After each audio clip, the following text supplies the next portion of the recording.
नमस्कार, हमर छत्तीसगढ़ आप देख रहे हैं और आपके साथ मैं हूं अंशिका पाठक। शुरुआत करेंगे बुलेटिन की रायपुर से आ रही खबर के साथ। अवैध रूप से बन रहे चर्च का निर्माण रोक दिया गया है। रेलवे की जमीन पर अवैध रूप से निर्माण चल रहा था। कार्रवाई को प्रभावित करने के लिए अफवाह फैलाई गई। रेलवे प्रशासन ने अफवाह का खंडन किया है। लोगों ने बजरंग दल पर तोड़फोड़ के आरोप लगाए हैं। रेलवे अफसरों के जाने के बाद तोड़फोड़ के आरोप लग रहे हैं। अवैध रूप से बन रहे चर्च का निर्माण ही रोक दिया गया। दरअसल रेलवे की जमीन पर अवैध रूप से जो निर्माण है वो चल रहा था। कार्रवाई को प्रभावित करने के लिए अफवाह फैलाई जा रही थी।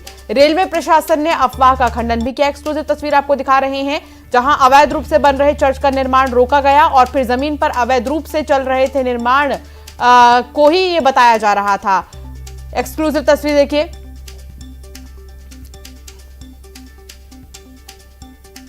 रेलवे की जमीन पर अवैध रूप से निर्माण चल रहा था। कार्रवाई को प्रभावित करने के लिए भी अफवाह फैलाई जा रही थी। तनु वर्मा सहयोगी साथ जुड़ गई हैं। तनु, क्या है ये मामला और अफवाह फैलाई जा रही थी, कहा जा रहा है? जी बिल्कुल, देखिए पूरा मामला जो है राजधानी रायपुर के रेलवे के WRS कॉलोनी का है, जहां पर रेलवे की जमीन पर अवैध रूप से चर्च का जो है वो निर्माण किया जा रहा था। और कुछ देर पहले ही हमने जो बिल्डिंग के बाहर की तस्वीर अपने दर्शकों को दिखाई थी और इस वक्त मैं जो है बिल्डिंग के अंदर ही मौजूद हूँ और इस कमरे की तस्वीर सबसे पहले आपको दिखाना चाहूंगी कि देखिए किस तरह से ये पूरा रूम जो है वो आपको बिखरा हुआ नजर आ रहा होगा। सामान टूटे फूटे हुए नजर आ रहे होंगे। तस्वीर में साफ तौर पर आप देख सकते हैं कि घड़ी, कांच के टुकड़े यहाँ पर जो है वो आपको नजर आ रहे होंगे। दरवाजे टूटे हुए हैं। तो एक तरह से बीते दिनों करीब शाम में जो यहाँ पर कुछ लोगों के द्वारा जो है ये पूरा तोड़फोड़ जो है वो किया गया था। और जब आसपास के लोगों से, पास्टर से हमने बातचीत की थी तो पास्टर का कहना है करीब 2001 से यहाँ पर प्रार्थना सभा का जो है आयोजन होता रहा है और अभी 2025 चल रहा है, यानी कि अभी तक किसी को भी यहाँ पर प्रार्थना सभा की भनक भी जो है वो नहीं लगी थी। और जब इसकी जानकारी, जब चर्च का निर्माण यहाँ पर किया जा रहा था, जब बाहर से बिल्डिंग को कंक्रीट किया जा रहा था, तब रेलवे के अधिकारी को ये जानकारी लगी और रेलवे के अफसर जो है यहाँ पर पहुंचे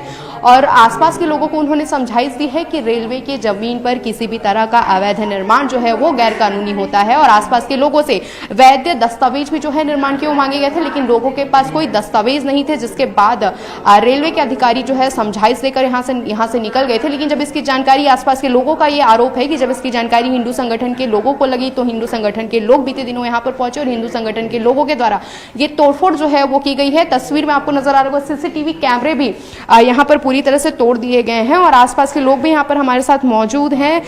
उनसे हम बातचीत करेंगे, उनसे जानने का प्रयास करेंगे कि कब इस तरह का तोड़फोड़ जो है वो किया गया था और कितने लोग यहाँ पर पहुंचे थे। लोगों से ही जानते हैं ये कब तोड़फोड़ यहाँ पर किया गया था, किस समय किया गया था। और कल 2 बजे हुआ ये सब चीज और आके सब चीज का वो तोड़फोड़ करके चले गए बिना अनुमति का, बिना नोटिस दिए सब चीज किए बिना। अच्छा, तोड़फोड़ के बाद कार्रवाई के लिए क्या आप लोग थाने वाने पहुंचे थे? हाँ गए थे मैम, कल हम नाइट को गए थे। कम से कम 7-8 बजे के बीच में हम गए थे अपना खमतराई थाना में। वहाँ गए, हम सब मिल के गए थे, लेकिन वहाँ कोई सुनवाई भी नहीं हुआ। और एक प्लस ये बात है कि वो लोग बोले कि आप जाके रेलवे थाने में बात कीजिए। हमने कल रेलवे थाने भी गए, रेलवे थाने के भी जो पुलिस वाले यहाँ मौजूदगी थे वो लोग भी वहाँ बोले कि हम नहीं गए थे। अच्छा, रेलवे के अफसर कब आए थे? वो लोग जब यहाँ टूटने के लिए, मतलब तोड़ने वाले ही थे 2 बजे, तभी वो लोग यहाँ पे मौजूद थे। अच्छा, तो रेलवे के अफसरों की मौजूदगी में यहाँ पर तोड़फोड़ की? हाँ जी, वो लोग आके जाने के बाद। तो देखिए जो है कल बीते दिनों ही जो रेलवे के अफसर हैं वो यहाँ पर पहुंचे थे और रेलवे के अफसरों की मौजूदगी में आसपास के लोगों का ये कहना है कि रेलवे के अफसरों की मौजूदगी में ही यहाँ पर तोड़फोड़ की गई थी। और इसके साथ ही उनका आरोप है कि हिंदू संगठन के लोगों के द्वारा ये पूरा तोड़फोड़ जो है वो किया गया था। बाहर की तस्वीर भी आपको दिखाएंगे कि बाहर भी इसी तरह का तोड़फोड़ जो है वो नजर आ रहा होगा आपको।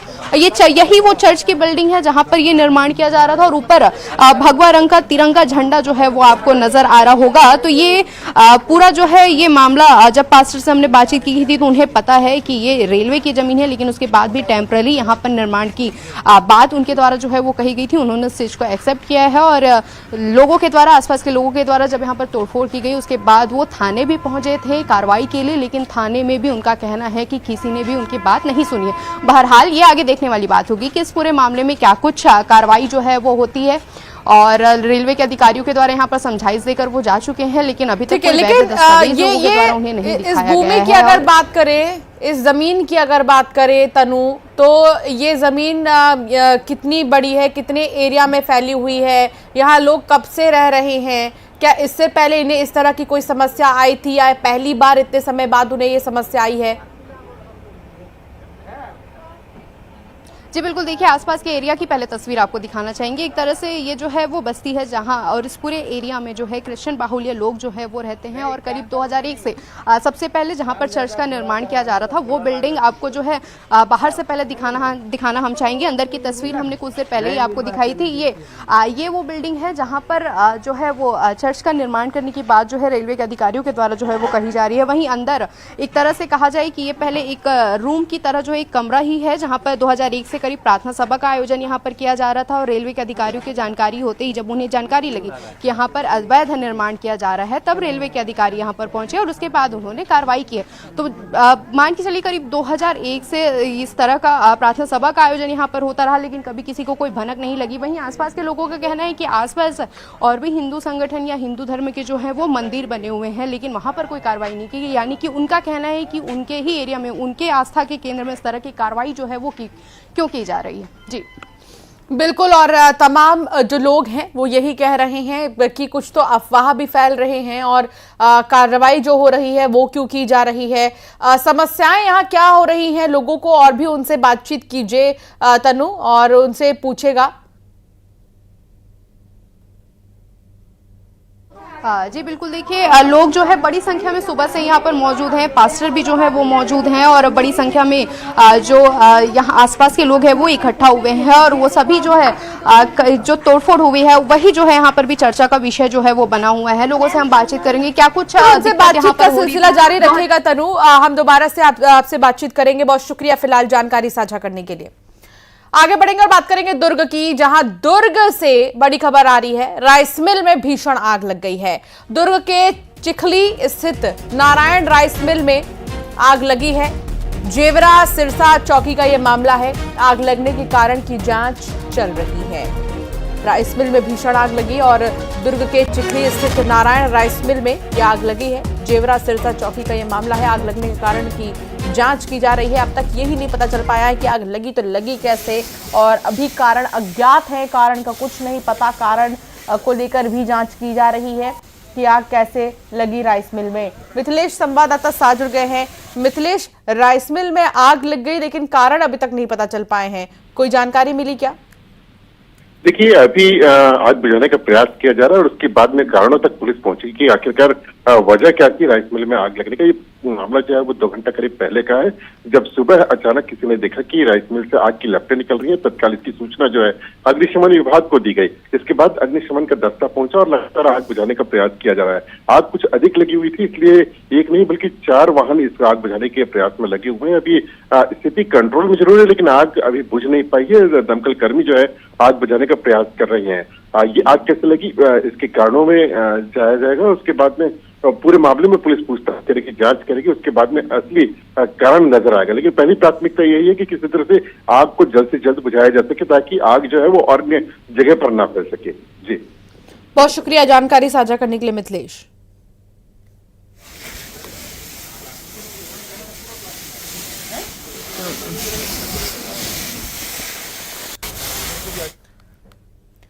धमतरी में 20 लाख की लूट के मामले में बड़ा एक्शन हुआ है। पुलिस ने 19 लाख से भी ज्यादा रुपए बरामद किए हैं।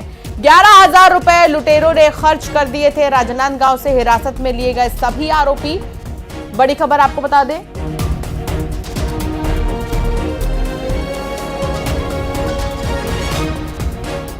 सभी आरोपी हिरासत में लिए गए। 5 आरोपियों से पुलिस पूछताछ कर रही है। फिल्मी अंदाज में 20 लाख की लूट हुई थी और ये देखिए तस्वीर।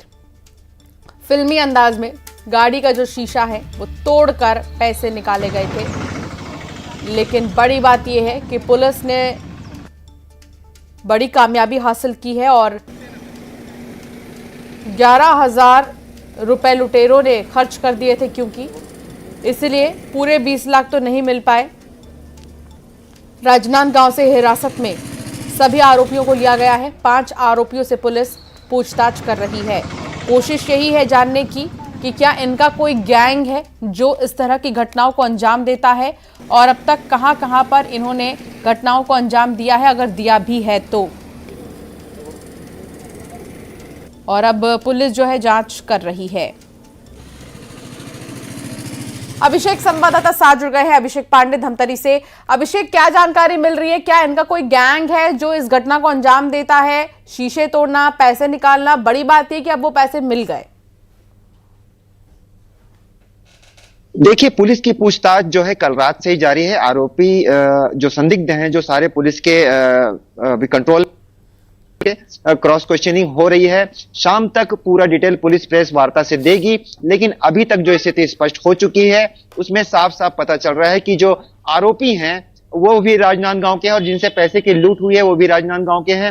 राजनांदगांव से धमतरी तक पूरा पीछा करके यहाँ के पोटियाडी गांव में इस वारदात को अंजाम दिया गया। लेकिन सवाल कई इसमें जिंदा है, जैसे कि कार की तो तोड़फोड़ की गई, लेकिन कार में जो 3 लोग सवार थे, व्यापारी के कर्मचारी, उन्हें हाथ भी नहीं लगाया गया। और जिस ढंग से पूरे लूटकांड को जिस जगह अंजाम दिया गया है, तो कहीं ना कहीं जिनसे लूट हुई है वो भी लुटेरों से सांठगांठ उनकी सामने आ रही है। 3 लोग कार में सवार थे, उनमें से कौन उनके साथ मिला हुआ था ये पुलिस अभी पता लगाने की कोशिश कर रही था और साक्ष्य भी जुटा रही है।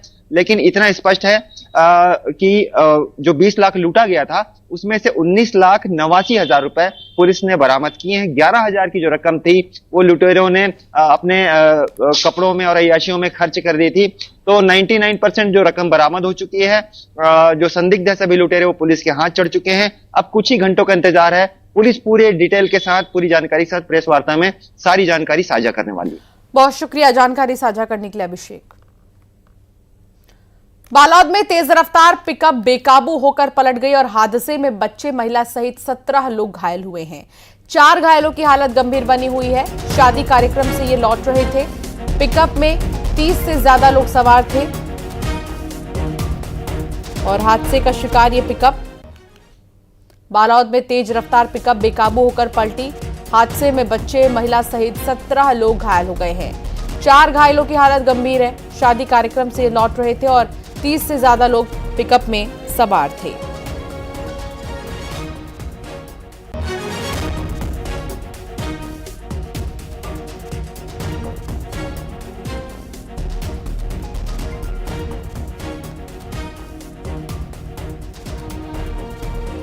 बड़ौदा बाजार से खबर, जहां युवक ने आत्मदाह की है। अपने घर में आग लगाकर आत्मदाह की। युवक घर में किराने की दुकान चलाता था और दुकान का शटर अंदर से बंद कर आग लगा दी। पलारी तहसील के गातापारा गांव का यह मामला है। पुलिस आत्मदाह के कारणों की जांच में जुटी है।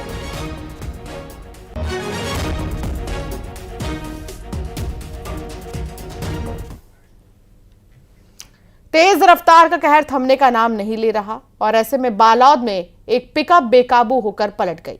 हादसे में बच्चे समेत महिलाएं भी घायल हैं। 17 लोग घायल हुए हैं।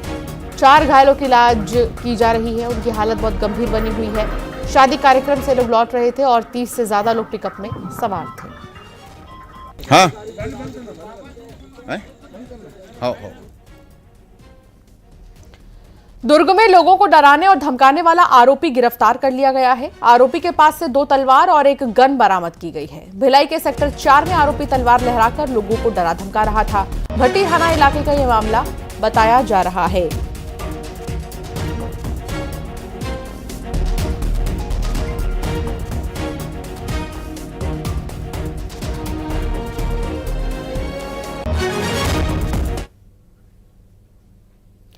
दुर्ग में लोगों को डराने धमकाने वाला आरोपी गिरफ्तार हो गया है। आगे बढ़ेंगे खबरों में और बात करेंगे जगदलपुर की। जगदलपुर में गांजा तस्करों पर बड़ा एक्शन हुआ है और 30 किलो गांजा के साथ 2 तस्करों को पुलिस ने पकड़ा है। सभी आरोपी राजस्थान, हरियाणा और ओडिशा के रहने वाले हैं। आरोपी लालबाग आमागुड़ा चौक पर बस का इंतजार कर रहे थे।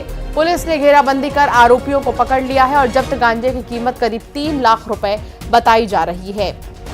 घेराबंदी कर आरोपियों को पकड़ा गया है। जगदलपुर से गांजा तस्करों पर यह बड़ा एक्शन माना जा रहा है।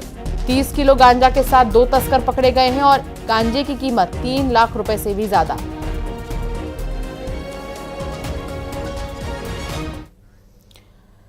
और अब बात खैरागढ़ की होगी, जहां जीएसटी की टीम ने छापेमारी की है। खैरागढ़ के प्रतिष्ठित हरी सन्स हार्डवेयर की दुकान पर जीएसटी ने छापेमारी की है। बड़ी मात्रा में टैक्स चोरी और अनियमितताओं की आशंका है। 9 सदस्यीय टीम दस्तावेजों, बिल और डिजिटल डेटा की जांच में जुटी है। छापे से व्यापारियों में हड़कंप मचा हुआ है।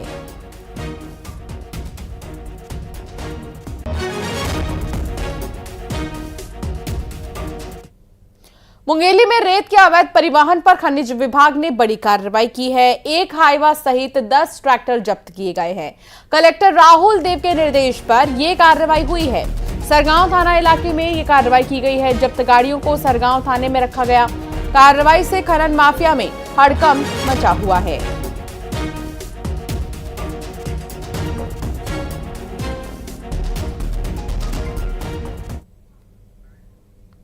बलौदाबाजार में खेत में एक मकान में लाखों की शराब मिली है। पलारी थाना इलाके के बिनोरी गांव में मिली शराब।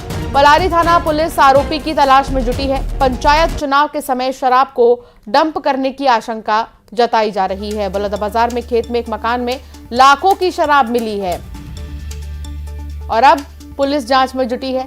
पंचायत चुनाव के समय शराब को डंप करने की आशंका भी जताई जा रही है।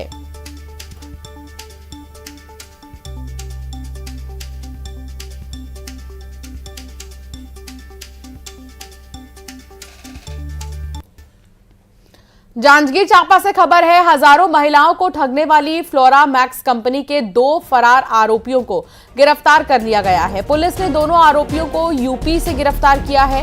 15 आरोपियों को पहले ही गिरफ्तार कर चुकी है। रोजगार देने के नाम पर हजारों महिलाओं के नाम लोन दिलाकर ठगी की गई थी।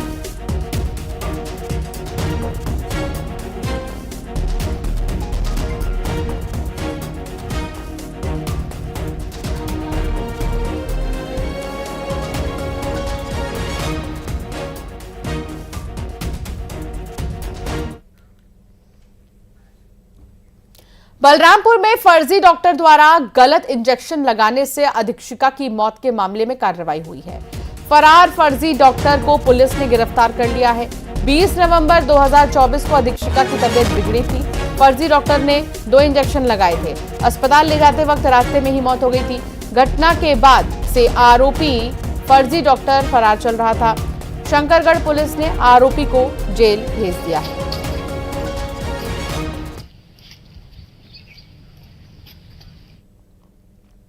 जगदलपुर में इंद्रावती नदी सूखने के कगार पर है। नदी में पानी नहीं होने की वजह से करीब 40 गांव के लोग परेशान हैं।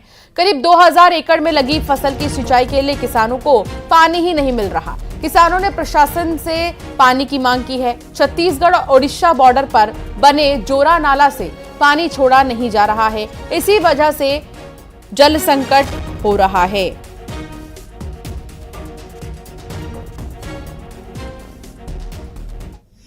अभी आपने देखा ही कि हमारे बस्तर के सैकड़ों ग्रामीण जन यहाँ जोरा नाला के पास आए और उन्होंने यहाँ पर पत्थर हटाया है। जिन पत्थरों के हटाते ही पानी का प्रवाह जो है बढ़ा है, लेकिन यह पानी का प्रवाह चित्रकूट तक जाते जाते कितने महीने लग जाएंगे, आई डोंट नो। अभी केंद्र और दोनों राज्यों में बीजेपी की सरकार आने से इस मुद्दे में बहुत तेजी से काम होगा। पहले ये शायद हमारी तकदीर थी या कुछ भी था कि हर जगह अलग अलग सरकार होने के कारण हम काम नहीं कर पा रहे थे। हमने पिछले 5 साल पूर्व इंद्रावती नदी पर पूरी संकट को लेकर आवाज़ उठाई थी। पदयात्रा भी लगभग 130 किलोमीटर की हमने की थी और लगातार इसके लिए हम प्रयास कर रहे थे, परंतु उस समय की अनुकूलता या राज्य सरकार का समर्थन ना होने के कारण ऐसा कुछ काम नहीं हो पाया था। और सबसे बड़ा अब ये हो गया कि जो पीड़ित हैं, जो इस नदी के आसपास जो किसान बंधु, वो अब आगे आ गए हैं और इस मुद्दे के लिए बहुत आक्रोशित रूप से आवाज़ उठा रहे हैं। बस्तर की प्राणदानी जीवनदानी नदी कहलाने वाली इंद्रावती में अभी भीषण जल संकट गहराने लगा है। दोनों सरकार की जो समझौता 2003 दिसंबर में हुआ था, उसके बाद से जो बस्तर के हक में जो पानी मिलना है वो पानी नहीं मिल रहा है। ये पहली बार हुआ है कि बस्तर में जो भीषण जल संकट के चलते यहाँ के सैकड़ों किसानों को आंदोलन करना पड़ रहा है। जो जोरा नाला स्थित है ये उड़ीसा और छत्तीसगढ़ के सीमा पर स्थित है और न्यूज़ 18 की टीम आज यहाँ पहुँची है। आप देख सकते हैं ये जो पानी है, ये जो स्ट्रक्चर है, यहाँ का जो पानी जो बीच में जो किसान पहुँचे थे, उन्होंने यहाँ रेत टीला हटाया था, जिसके बाद इंद्रावती का जो बहाव है ये बस्तर की ओर होने लगा। अब मेरे पीछे देख सकते हैं ये जो आ रहा पानी, ये इंद्रावती का पानी है जो बस्तर की ओर जाता है, लेकिन इसके सामने ही जो स्ट्रक्चर निर्माण किया गया है वहाँ से जोरा नाला जो नदी है उस ओर खींच लिया जाता है। तो कह सकते हैं कि जो ये सामने देख सकते हैं ये रेती है, टीला है, पत्थर है, इसको किसानों ने कुछ दिन पहले हटाया था, जिससे जो बस्तर की ओर जो पानी का बहाव है ये कुछ हद तक पूरा हुआ। लेकिन आज भी जो सैकड़ों किसान हैं, लगभग 2000 एकड़ में जो किसानों ने फसल बोया है, उन किसानों को अगर समय पर पानी मिल जाएगा तो फसल की जो स्थिति है वो ठीक रहेगी। और आगे बढ़ेंगे, खबरों में बात करेंगे बालोद की, जहां बालोद के किले कोड़ा गांव में नेटवर्क नहीं होने की वजह से गांव के लोग काफी ज्यादा परेशान हो रहे हैं, उन्हें परेशानियों का सामना करना पड़ रहा है। अगर कोई गांव में बीमार पड़ जाए तो एम्बुलेंस बुलाने के लिए 3 किलोमीटर दूर जाना पड़ता है। गांव के लोगों के पास मोबाइल है, लेकिन नेटवर्क नहीं होने की वजह से ऑनलाइन सुविधा नहीं मिल पा रही है। ये देखिए, परेशानी बहुत ज्यादा गांव वालों को होती है। बालोद में मोबाइल नेटवर्क नहीं होने की वजह से गांव वालों को परेशानी हो रही है और किसी भी इमरजेंसी की सिचुएशन में खासतौर पर जो गांव वाले हैं वो ज्यादा परेशान होते हैं।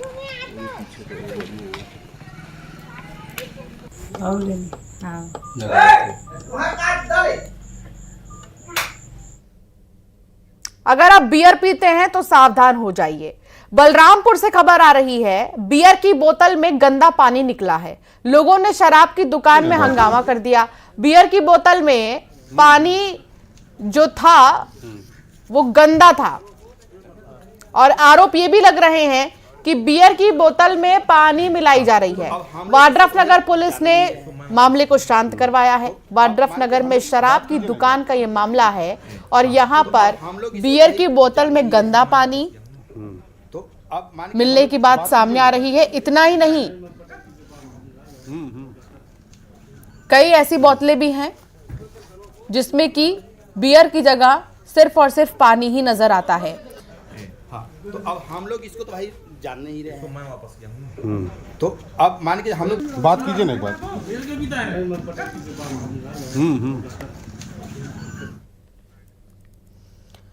और चलिए अब एक नजर टॉप 20 खबरों की ओर।